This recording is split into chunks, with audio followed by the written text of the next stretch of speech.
Hello दोस्तों, आज मैं आपको बताने वाली हूँ कि सिलाई मशीन में जो धागा टूटते हैं उसके कारण, क्योंकि बहुत सारे कमेंट्स आ रहे हैं कि धागा क्यों टूटता है। तो उसके एक कारण नहीं होते हैं, उसके बहुत सारे कारण हो सकते हैं कि धागा टूटने का।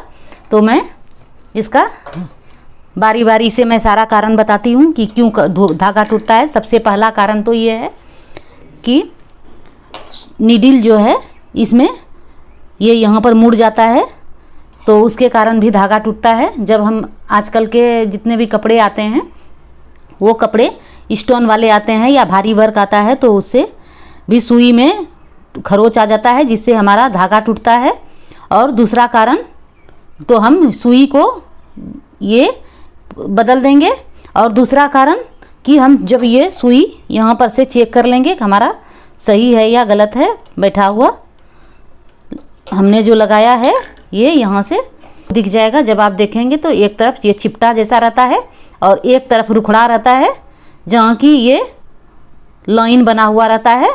तो ये हमेशा हमारा जो है वो आगे के साइड आना चाहिए। तो हम ध्यान देंगे कि हमारा जो है इस तरह से लगाएंगे और देख लेंगे कि हमारा जो है चिपटा वाला साइड हमारा इस साइड आए, पीछे के साइड, और आगे जो है वो रुखड़ा वाला साइड आए। तो इस तरह से हम नीडल को लगा लेंगे अच्छी तरह से। और नीडल में अगर उल्टा लगा देंगे नीडल तो उससे भी धागा टूटता है, बार बार धागा टूटेगा। तो ये नीडल की प्रॉब्लम थी कि नीडल अगर हमारा इस तरह से होगा, या तो यहाँ पर खरोच आ जाएगा या तो हमारा नीडल उल्टा लगेगा, तो ही धागा टूट सकता है। तो दूसरा कारण है कि ये चाप जो है हमारा, ये दाब जो बोलते हैं, दाब जो है मैं खोल के दिखाती हूँ आपको। ये हमने दाब को खोल लिया है और यहाँ पर हम देखेंगे कि दाब के नीचे जो ये होल रहता है, नीचे होल रहता है, इसमें ये भी घिसा जाता है, नीडल से घिसा जाता है। तो उससे भी हमारा धागा जो यहाँ से अंदर जाता है, ऊपर वाला धागा अंदर जाता है और अंदर से टाँका जब लेता है तो उससे भी यहाँ पर घिसाता है, तो धागा टूट जाता है। तो ये भी हमारा कारण है धागा टूटने का। और तीसरा कारण है कि अगर चाप हम लगा रहे हैं, यहाँ पे हमने ये चाप लगाया और चाप ये मैंने लगा दिया, चाप को फिट कर दिया, लेकिन चाप जो है वो मेरा सही से नहीं लगता है। ये भी कारण हो सकते हैं कि देखिए ये जैसे मैंने चाप लगाया और ये हमने लूज करके लगाया और यहाँ से टेढ़ा हो गया, जो कि मैं नीडल जो जाएगा तो वो साइड जाएगा, ये बिल्कुल साइड जाएगा। तो उससे भी धागा यहाँ पर घिसा के और कट जाता है धागा, तो वहाँ से भी धागा टूट सकता है। तो ये दो कारण हो गए। इसके लिए हम दाब पे भी ध्यान देंगे कि जब हम इसको दाब को खोलेंगे तो हम सही तरीके से दाब को लगाएंगे, ताकि हमारा नीडल जो है यहाँ पर बीचों बीच आए। और उसके बाद ये कारण भी हो सकता है कि ये हमारा जो टेंशन है इसको इस तरह से हम खोल लेते हैं, और खोलेंगे हम जिस तरह से खोलेंगे उसी तरह से हमें फिर से फिट करना है। इसलिए हमें ध्यान से देखना चाहिए कि ये हमने किस तरह से खोला और हमारे इस टेंशन में क्या क्या लगा हुआ था। तो देखिए ये सबसे पहले हमने ये खोला, उसके बाद ये दूसरा ये मैंने खोला, और ये तीसरा ये खोला हमने। उसके बाद यहाँ से ये हमने खोला। अब ये मेन जो टेंशन का पॉइंट है वहाँ पर मैं आ गई हूँ। अब इसमें कचड़े फंस जाते हैं, या तो ज़्यादा पुराना हो जाता है तो ये घिस जाते हैं। तो उसमें भी धागा जब हम फंसाते हैं तो वहाँ से धागा कट जाता है, टूट जाता है, ऐसा होता है। तो इसीलिए हमें टेंशन को भी खोलना चाहिए और खोल के हमें इसकी सफाई करनी चाहिए। ये हमने इस तरह से साफ़ कर दिया। ये यहाँ पर धागा घिसते घिसते यहाँ पर रुखड़ा हो जाता है, तो उसे हमें इस तरह से साफ़ करना पड़ेगा। ये हमने साफ़ किया और इसमें थोड़ा ऑयल डाल देती हूँ।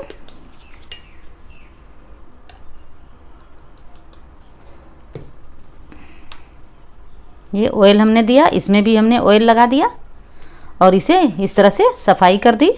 अब जो है मुझे इसमें ये फिट करना है।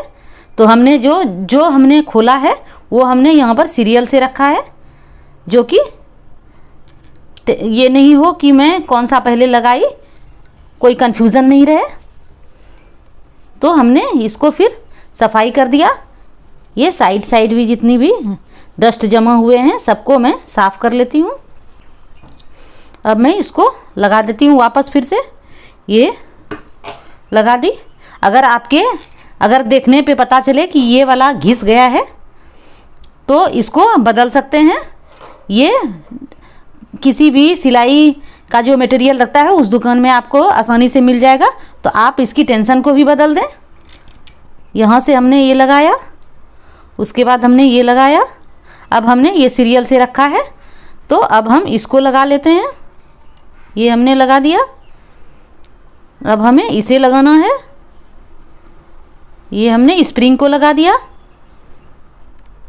अब हमें ये इस तरह से लगा दिया। अब ये लास्ट में जो है ये स्क्रू है इसके अंदर में, इसको मैं इस तरह से फिट कर देती हूँ। और इसे भी हमें ज़्यादा लूज़ भी नहीं रखना है और ज़्यादा फिट भी नहीं रखना है, इसे हमें नॉर्मल रखना है। इस तरह से हम लगा लेते हैं। और हमें ये धागा जो हमने डाला है, धागा को हम यहाँ से डाल के हमें देखना होगा कि हमें इस तरह से ये हमने रखा और हमें धागा खींच के देखना है कि ज़्यादा फिट तो नहीं हो रहा है। अगर हम इसको ज़्यादा टाइट कर देते हैं तो धागा फिट हो जाएगा, तो फिर टूटने का प्रॉब्लम आ सकता है और सिलाई भी अच्छी नहीं आएगी, खिंचा सा आएगा, खिंचाव आएगा कपड़े में। तो इसको हम नॉर्मल रखेंगे जो कि आसानी से हमारा खींच सके, और लूज़ होगा तो भी सिलाई अच्छी नहीं आएगी। तो ये हमारा ये भी प्रॉब्लम है, इसको भी आप देख सकते हैं। जब आपका धागा टूटे इसको हम इस तरह से उठा लेते हैं।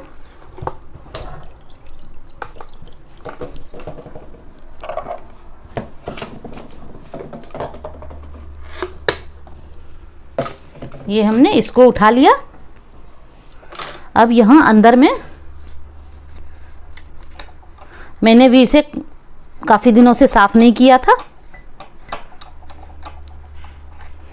तो मैं भी इसके सफाई कर लेती हूँ। तो यहाँ से हम बॉबिन केस को निकाल लेते हैं और बॉबिन केस को भी एक बार चेक कर लेते हैं। और जब हाफ शटल वाली मशीन रहेगी तो आप उसे आसानी से इसकी शटल को खोल सकते हैं। पर ये हमारा इलेक्ट्रॉनिक मशीन है, इसे हम ये हमेशा खोला नहीं जाता है, इसे ऊपर से ही साफ़ करते हैं।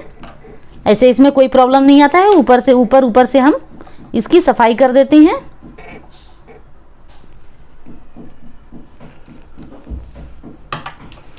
इसको भी हम चेक कर लेते हैं। ये तो बॉबिन है, इसमें कोई प्रॉब्लम नहीं आता है।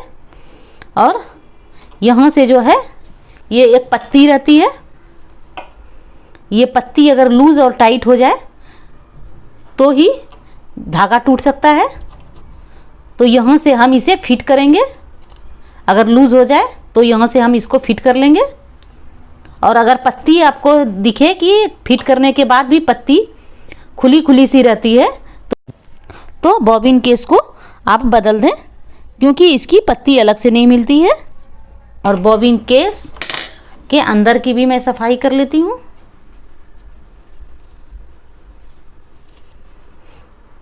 और यहाँ पर बॉबिन केस में एक ये पत्ती रहती है जिसके साथ जो है ये हमारा धागा यहाँ पर जाता है, उसे भी फिट रहना चाहिए, ज़्यादा फिट नहीं रहना चाहिए।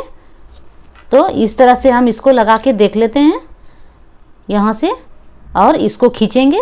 ये इजीली खींचा जाए तो समझेंगे ये हमारा अच्छा है। और कभी कभी ऐसा होता है कि खींचने में हमारा रुक के खिंचाता है, यूं खिंचाता है, तो ये हमारा बॉबिन केस का प्रॉब्लम होता है, जिससे भी धागा टूटता है। तो इसके लिए हम इस पत्ती को पहले, यहाँ पर एक नट दिया हुआ रहता है, इसको हम फिट कर लेंगे। ये हम फिट करने के बाद भी अगर धागा टूटे और धागा रुक के आए, ऐसे इस तरह से हम खींचेंगे तो रुक के आएगा, तो हमें पूरा बॉबिन केस ही बदलना पड़ेगा। ज़्यादा महंगी नहीं मिलती है, 35-40 रुपये में मिल जाती है। तो हम बॉबिन केस को भी बदल देंगे अगर हमारा ऐसा प्रॉब्लम दिखे तो। इस तरह से ये बॉबिन केस हमारा कंप्लीट हो जाए तो हमें इस तरह से लगा लेना चाहिए इसको शटल में ये। और अगर प्रॉब्लम हो तो यहाँ पर हम देख लेंगे कि नीडल हमारा कहीं अंदर तो नहीं है। अगर अंदर रहेगा तो ये बॉबिन अंदर नहीं जाएगा, इसीलिए हमें देख लेना होगा कि नीडल जो है वो ऊपर रहना चाहिए तो ही हमारा ये लगेगा। ये किट से आवाज़ आएगी तो ये हमारा बॉबिन केस लग गया है। अब हम इसे इस तरह से कर लेते हैं। ये यहाँ कचड़े फंस जाते हैं तो उसे भी मैं निकाल लेती हूँ। बीच बीच में हमें मशीन की सफाई करनी चाहिए। और अगर आपकी इलेक्ट्रॉनिक मशीन है तो उसमें तेल चेक करना चाहिए। और अगर सिंपल मशीन है तो उसके जितने भी छिद्र हैं उसमें हमें बीच बीच में तेल डालना चाहिए।